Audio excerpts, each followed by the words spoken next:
जय हिंद दोस्तों। 100 शब्द प्रति मिनट डिक्टेशन स्टार्ट। लंबे समय से महंगाई की मार झेल रहे आम आदमी को फिर झटका लगा है। अब कुछ कंपनियों ने दूध के दाम 2 रुपए प्रति लीटर बढ़ा दिए हैं। इसके अलावा तेल कंपनियों ने व्यावसायिक गैस सिलेंडर के दामों में 105 रुपए का भारी इजाफा कर दिया है।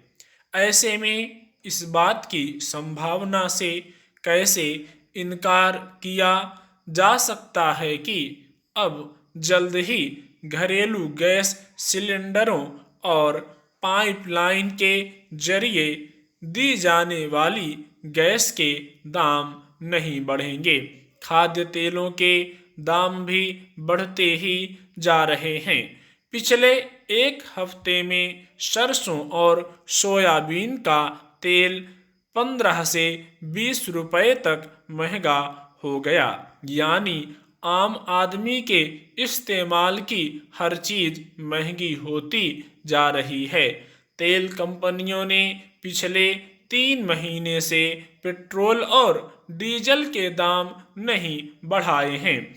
अघोषित तौर पर इसका कारण 5 राज्यों के विधानसभा चुनाव ही रहा है। हालांकि अब चुनाव खत्म होने को हैं, इसलिए अब तेल कंपनियां पिछले 3 महीने की भरपाई करने की दिशा में तेजी से कदम बढ़ा सकती हैं। वैसे भी अंतर्राष्ट्रीय बाजार में कच्चा तेल $120 प्रति बैरल के आसपास चल रहा है।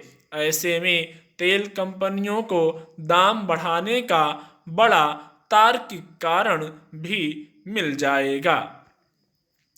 श्रम मंत्रालय ने हाल में जनवरी के दौरान खुदरा महंगाई के आंकड़े जारी किए। इसके मुताबिक जनवरी में मुद्रास्फीति 5.84% रही, जो दिसंबर 2021 में 5.56% थी और जनवरी 2021 यानी ठीक एक साल पहले 3.15%।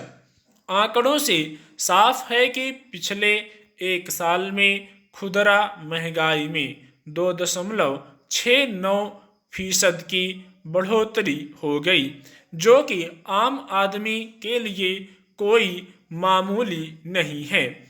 ये आंकड़े भी वही तस्वीर पेश कर रहे हैं जो पिछले महीने सांख्यिकी विभाग के खुदरा महंगाई के आंकड़ों में देखने को मिली थी। गौरतलब है कि एक पखवाड़े पहले सांख्यिकी विभाग ने खुदरा महंगाई आंकड़े जारी किए थे। इस साल जनवरी में खुदरा महंगाई 6.1 पर पहुंच गई थी, जो पिछले 7 महीने में सबसे ज्यादा थी। यह चिंता की बात ज्यादा इसलिए भी है कि महंगाई रिजर्व बैंक के निर्धारित 2 से 6% के दायरे से ऊपर बनी हुई है। वैसे तो रिजर्व बैंक का मानना रहा है कि महंगाई से राहत के फिलहाल आसार हैं नहीं, इसीलिए मौद्रिक नीति समिति ने नीतिगत दरों में कोई बदलाव भी नहीं किया था, वरना महंगाई और बढ़ती। थोक महंगाई की दर भी पिछले 10 महीने से 2 अंकों में बनी हुई है। वैसे भी अभी जिस तरह के घरेलू और वैश्विक हालात बने हुए हैं, उसमें इस साल महंगाई दर ऊंची ही बनी रहने की आशंका से इनकार नहीं किया जा सकता। हकीकत यह है कि महंगाई ने आम आदमी की कमर तोड़कर रख दी है।